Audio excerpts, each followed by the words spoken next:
सोमपाल सिंह, राजस्थान सरकार में SMO हूँ और 60 वर्ष पूरे कर लिए हैं। हमारे यहाँ 2 साल बढ़ा दिए हैं तो 61 साल में चल रहा हूँ।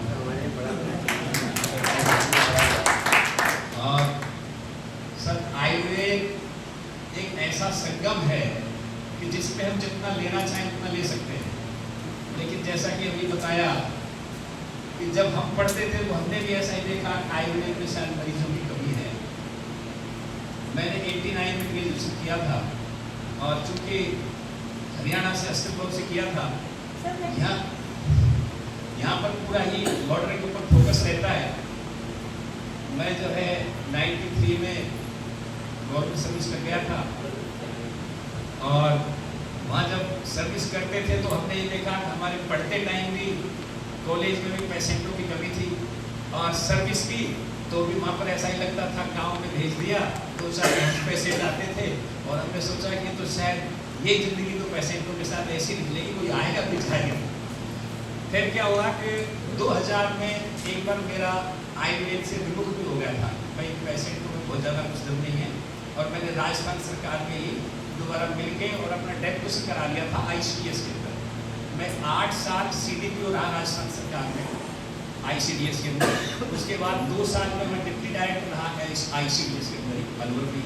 उसके बाद फिर मुझे जयपुर राजधानी के अंदर लगा दिया था एज ICDS PO।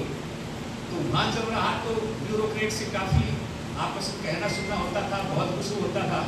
तो मैंने सोचा कि यार ब्यूरोक्रेट्स के आसपास रहना कोई बहुत अच्छी बात नहीं है। हम तो ट्रेंड आदमी हैं, हमें तो आयुर्वेद की तरफ जाना चाहिए, पेशेंटों से संपर्क रखना चाहिए। तो एक सर्जरी में दवे सर हैं हमारे HOD थे राजस्थान यूनिवर्सिटी के अंदर, उनसे मेरा उस दौरान ही परिचय हुआ था। तो उन्होंने कहा यार डॉक्टर साहब आप गलत जगह फंसे हुए हो, डेप्यूटेशन पे आप वापस आयुर्वेद में आओ। तो उसी दिन मेरा ये हुआ कि मैं वहाँ से रिजाइन देके वापस अपने विभाग में आ गया। 2 साल में राजस्थान आयुर्वेद यूनिवर्सिटी जोधपुर में दवे सर के साथ मैंने काम किया। उसके बाद 12 के बाद मैंने वापस जो है आयुर्वेद में गो बैक किया और अब मैं बताऊं कि मेरा खुद का एक प्रोक्टोलॉजी का आयुर्वेद हॉस्पिटल अलवर में चल रहा है, जिसको मेरा स्टाफ संभालता है। मैं सुबह शाम देखता हूँ और अभी डिप्टी डायरेक्टर तो मैंने ज्वाइन नहीं किया था, फॉरवर्ड कर दिया, हॉस्पिटल है मेरा पूरा। उसके बाद जब ये कोरोना काल आया तो वही बात थी कि रस औषधियों से पेशेंटों को संभालना बड़ा टेढ़ा हो रहा था। तो उस समय हमें सबके प्रिय रंजन जी तिवारी जी से परिचय हुआ ऑनलाइन। और आपका मैंने सड़क पानी बात देखा और सड़क पानी इतना अलवर में बिका, मतलब कहीं मिल नहीं रहा था, तो बना बना के आज भी मेरे यहाँ शॉप पे बहुत बिकता है। तब से मुझे लगा कि हाँ आयुष दर्पण से जुड़ना तो चाहिए। फिर कई बार मेरा 2-3 बार चंद्रमुख जी से वार्तालाप हुई, वो गुजरात में आते थे, वहाँ बात हुई। फिर एक बार जयपुर में काला मैडम से मेरी मुलाकात हुई, तो उन्होंने कहा कि डॉक्टर साहब आप एक बार मेरे पास आओ। तो उसी दौरान आयुष दर्पण में मैंने एक बार शिवानी मैडम का देखा, तो बोला यार अपन वहाँ महाराष्ट्र जाएंगे तो क्यों नहीं है, किसी आसपास से देख कर तो ज़्यादा अच्छा रहेगा। शिवानी मैडम से जब हम मिले तो हमें लगा अब महाराष्ट्र ना जाके यहाँ रहने में ज़्यादा फायदा है। और शिवानी मैडम ने एक्चुअल में जितनी भी थ्योरी थी अग्निकर्म विधिकर्म की, वो सब बहुत अच्छा बताया। और मर्म के अंदर में पहले आपके सर सुनील जोशी जी से जुड़ा हुआ था, तो वो राजस्थान जाते थे, 2-3 बार NIU में वर्कशॉप हुई, मैं उधर वहाँ ब्यूरोक्रेट्स में था तो परिचय अच्छा हो गया था, तो वहाँ से सीखता रहता था। फिर मैंने एक बार सर की जो है ऑनलाइन मर्म का जहाँ कहीं उनके अटकता था तो मैं आपका ऑनलाइन मर्म निकाल के देखता था कहाँ मिलान कर रहा है। मैंने क्रॉस टैली में काफ़ी कुछ की, तो निर्णय निकला सर जो है परफेक्ट चीज़ बता रहे हैं दोनों।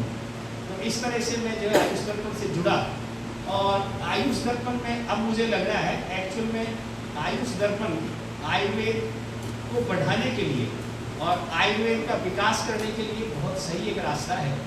और मंचासीन सभी अधिकारी कर्मचारियों को और जितने भी हमारे साथ आए हुए कलीग्स हैं सबको मैं तो यही कहता हूँ आयुष दर्पण की जो दिशा है वो आयुर्वेद को ऊपर ले जाने के लिए है। और आयुष दर्पण का जो वर्क करने का स्टाइल है, चाहे आप वीडियो में देख लो, अनावश्यक विज्ञापन नहीं मिलेंगे, जितना जो बताना है वही बताते हैं। और शिवानी मैडम तो वही बताती हैं जो एग्जैक्ट लगता है। आज तो कोई पूछता है तो मैंने भी देखो अपन ने इतना किया है, इतना ध्यान देना आगे से। और तिवारी जी ये कहते हैं देखो मुझे ज्यादा रस का नहीं, अब रस का सब जमाना गया, अब तो आपको घास फूस ही खाके काम चलाना पड़ेगा। और ये जो सबको स्वास्थ्य देने की जो बात है ना, तो जो मोदी जी का एक एम है कि हम सबको स्वास्थ्य दे, सारी पृथ्वी पे जो है स्वास्थ्य पनपे, वो बात जो है नाड़ी और पन के द्वारा नवीन जोशी सर ने जो बताई है वो एक्चुअल है कि हम मर्म से बिना खर्च किए हुए बहुत कुछ लोगों को दे सकते हैं। और मेरी यही आशा है कि आयुष दर्पण इस तरह से चलता रहे और आगे भी भविष्य में हम बहुत अच्छा करें। और सर हम सब आपके साथ हैं, जहाँ भी हमारी आवश्यकता हो, राजस्थान में किसी भी तरह की जरूरत पड़े तो आप याद रखना सर।